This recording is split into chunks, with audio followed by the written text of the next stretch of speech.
வணக்கம். வாசுஸ் கிச்சன். இன்றைக்கி நம்ம நாட்டுக்கோழி குழம்பு எப்படி செய்கிறதுன்னு பார்க்கலாம்.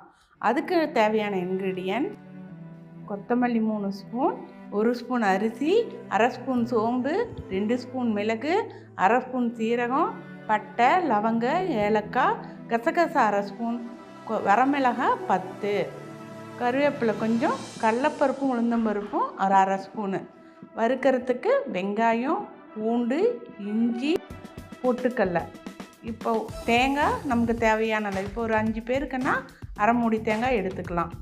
இப்போ சிக்கனை கழுவி நம்ம குக்கரில் எடுத்துக்கிட்டோம். அரை கிலோ கறி இது.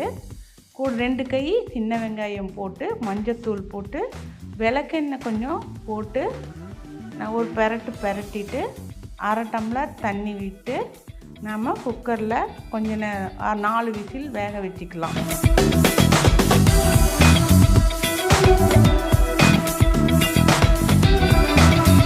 வேகட்டும். அதுக்குள்ளே நம்ம மசாலாவையெல்லாம் வறுத்துக்கலாம்.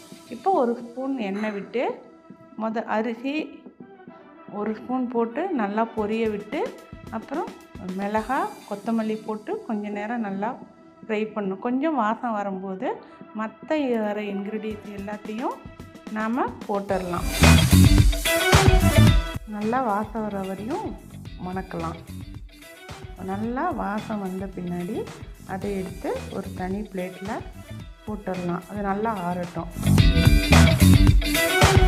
அதுக்குள்ளே திரும்ப வானலியை வச்சு 1 ஸ்பூன் எண்ணெய் விட்டு வெங்காயம், பூண்டு, இஞ்சி போட்டு நல்லா செவக்க வறுக்கணும்.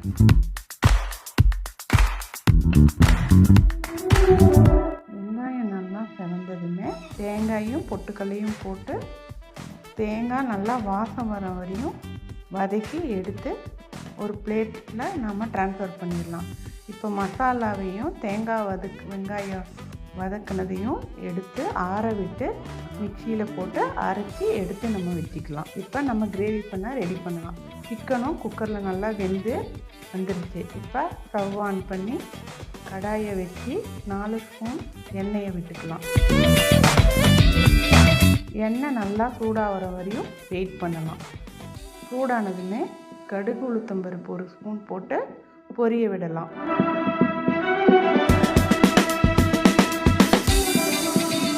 கடுகு நல்லா பொரிஞ்சதுமே கொஞ்சோண்டு கருவேப்பிலை போட்டு பொரிய விடலாம்.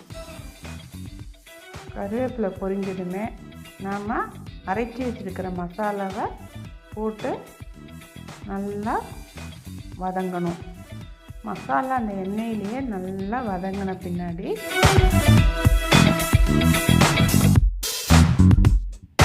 மசாலா நல்லா வதங்கி வரும்போது உப்பு தேவையான அளவு போட்டுடணும்.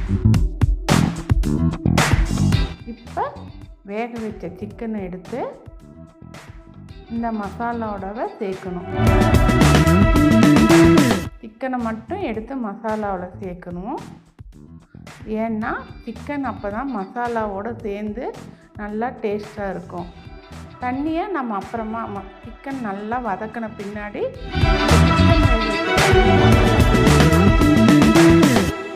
வேக வச்ச சிக்கனை மஞ்சத்தூள் கொஞ்சம் போட்டுக்கணும்.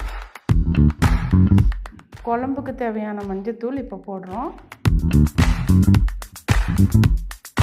இப்போ சிக்கனும் மசாலாவும் நல்லா வதங்கி எண்ணெய் பிரிஞ்சு வரும்போது சிக்கன் வேக வச்ச தண்ணியையும் மசாலா அரைச்சி எடுத்த தண்ணியையும் ஊற்றி நல்லா கிளறிக்கணும்.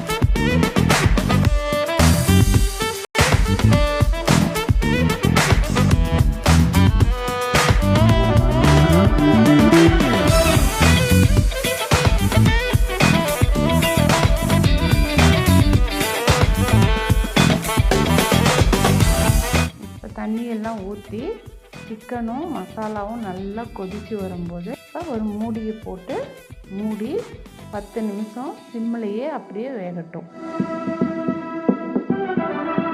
10 நிமிஷம் கழித்து இப்போ நம்ம மூடியை திறந்து பார்க்கலாம். இப்போ பாருங்கள், எண்ணெய் பிரிஞ்சு நல்லா வாசனை வர ஆரம்பிச்சிருச்சு. கடைசியாக கொத்தமல்லி தூவி நாம் இறக்கிடலாம்.